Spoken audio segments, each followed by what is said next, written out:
Okay? Can you tell if is the sound okay?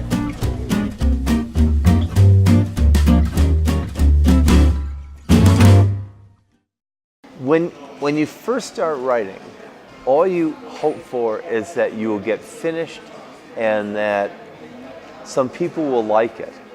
As you gain in popularity around the world, I think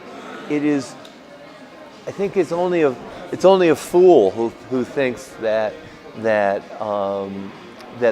value of the book is defined by how many people read it. The short answer, no. I never imagined. I never imagined.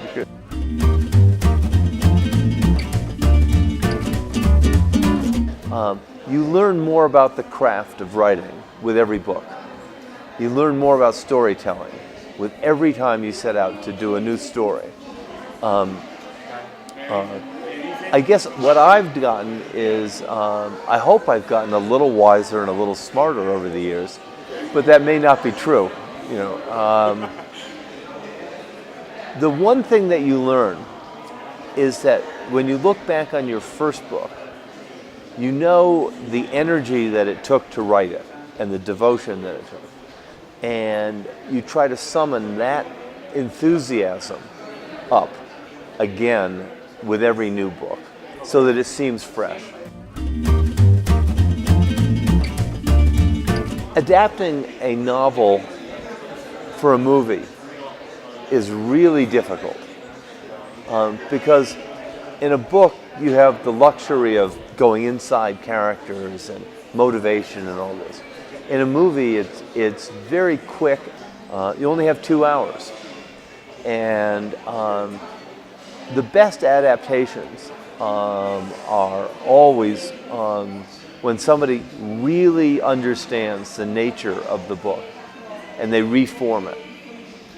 In my case, in all my books that have been made into movies, sometimes there's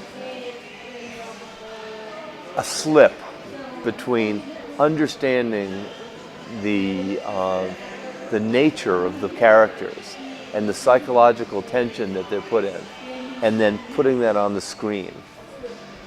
A good example of an adaptation, of course, is The Silence of the Lambs.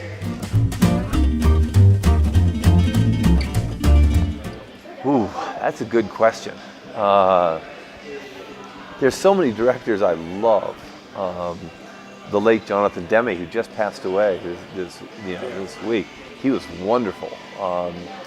I've always loved the Australian directors, Peter Weir and Bruce Beresford. I mean, they're, George Miller. They're wonderful, wonderful people with understanding character and story. The one guy I think I wouldn't want to do it, and this will sound terrible, but is Marty Scorsese. Okay.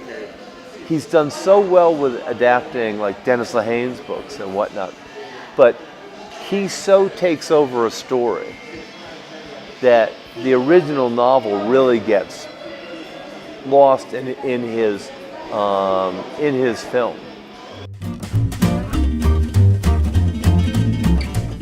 Anybody can write a lousy screenplay. To write a good screenplay is really hard.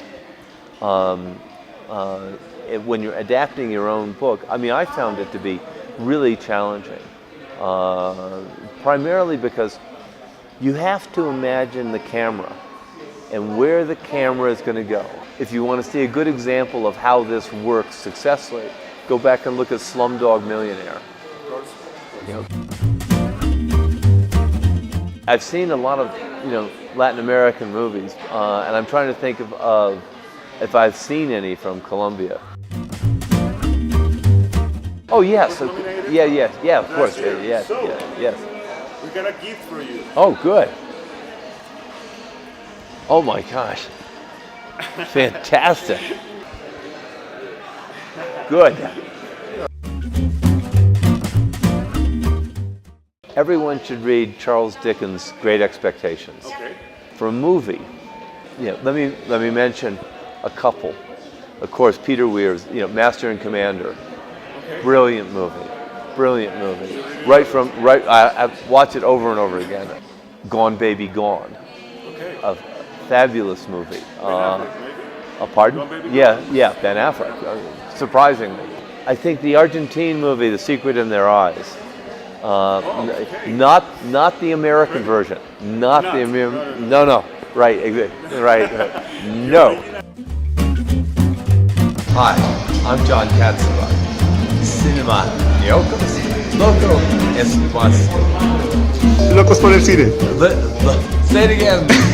Locos por El cine. El cine. That was great. That's good. Thank you very much. That's good. I tried.